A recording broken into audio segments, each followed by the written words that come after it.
Still on the Belgian Grand Prix, the list of excuses made by Norris, what happened yesterday, and we need to discuss that is Mustafa Jinodi. Okay, yeah, so we're going to focus today on Norris, assigning a little bit of blame to himself. It seemed like he shrugged off the mistakes he made as if he does not believe that they were any big deal and everybody had mistakes, and he may not even believe it made a difference. But when we go back, we look, he made 3 key mistakes in that race, close to the end of the race, in which he lost close to about 3, maybe even 3.5 seconds of time.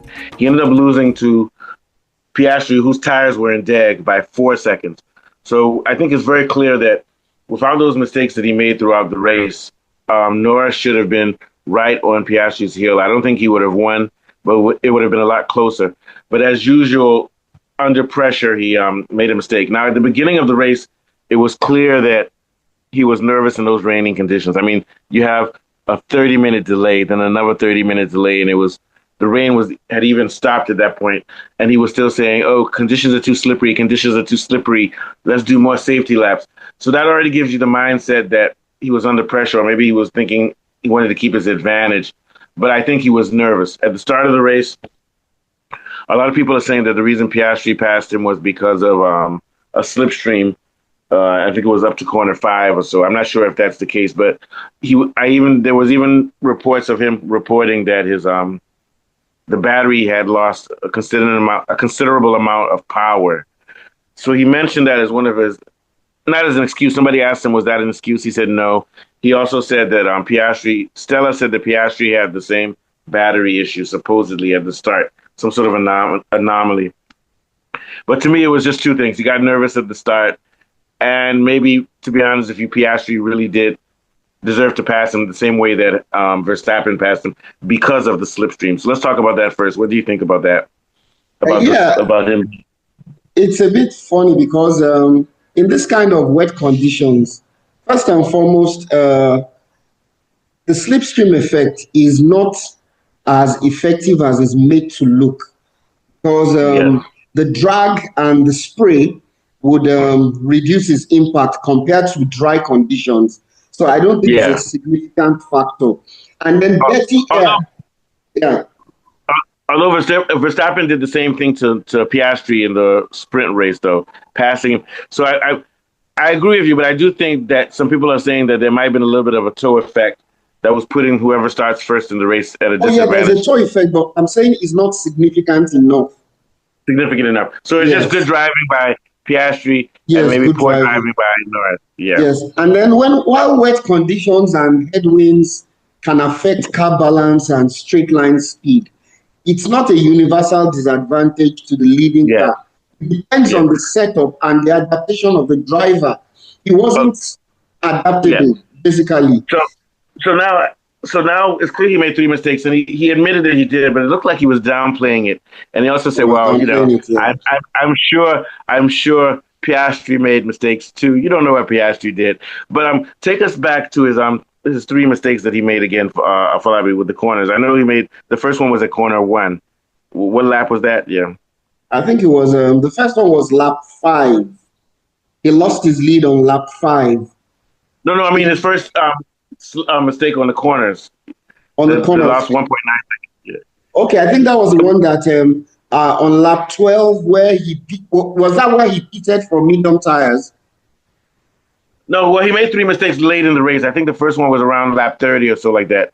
So he lost 1.9 seconds. There was one he lost 1.2 seconds when he ran wide. Wide, yeah. And there was one where he locked up his right front tires.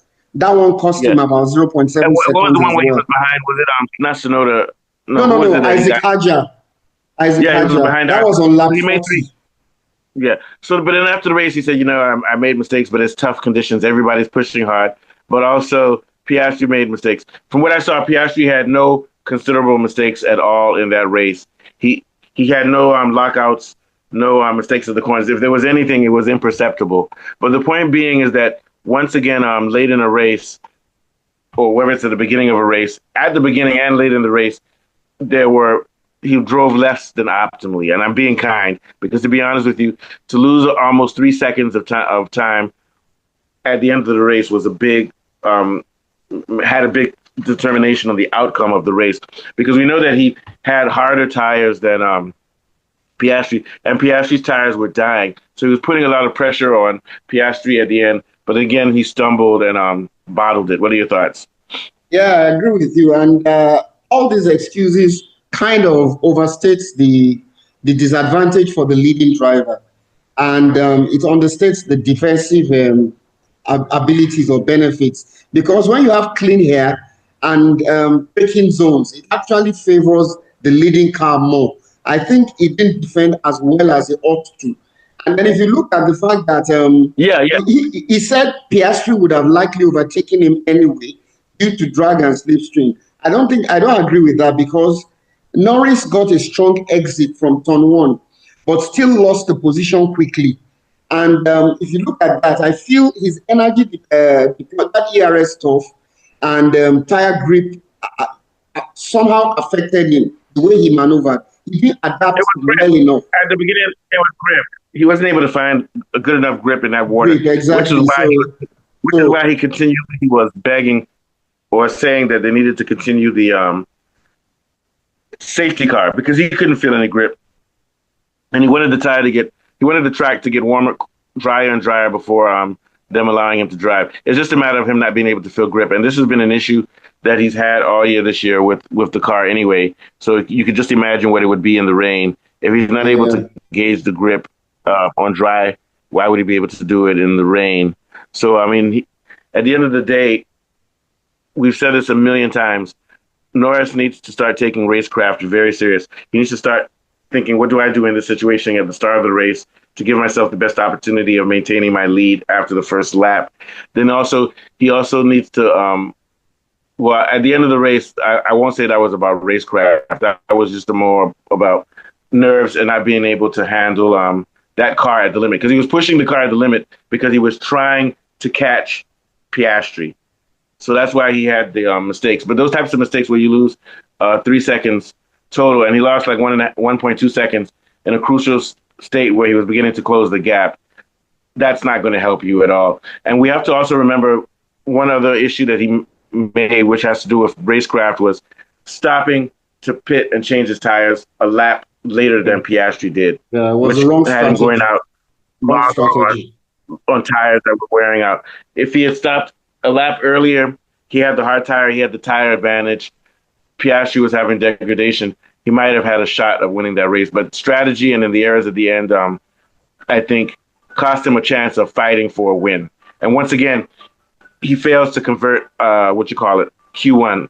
He fails to convert P1, pole position. I didn't realize this, but 70% of the races in which he got pole position last year, he didn't convert it to the first lap. That's crazy. Yeah. It means that only 3 times out of 10 times did he actually convert a pole position into a lead at the beginning of the race. What are your last thoughts?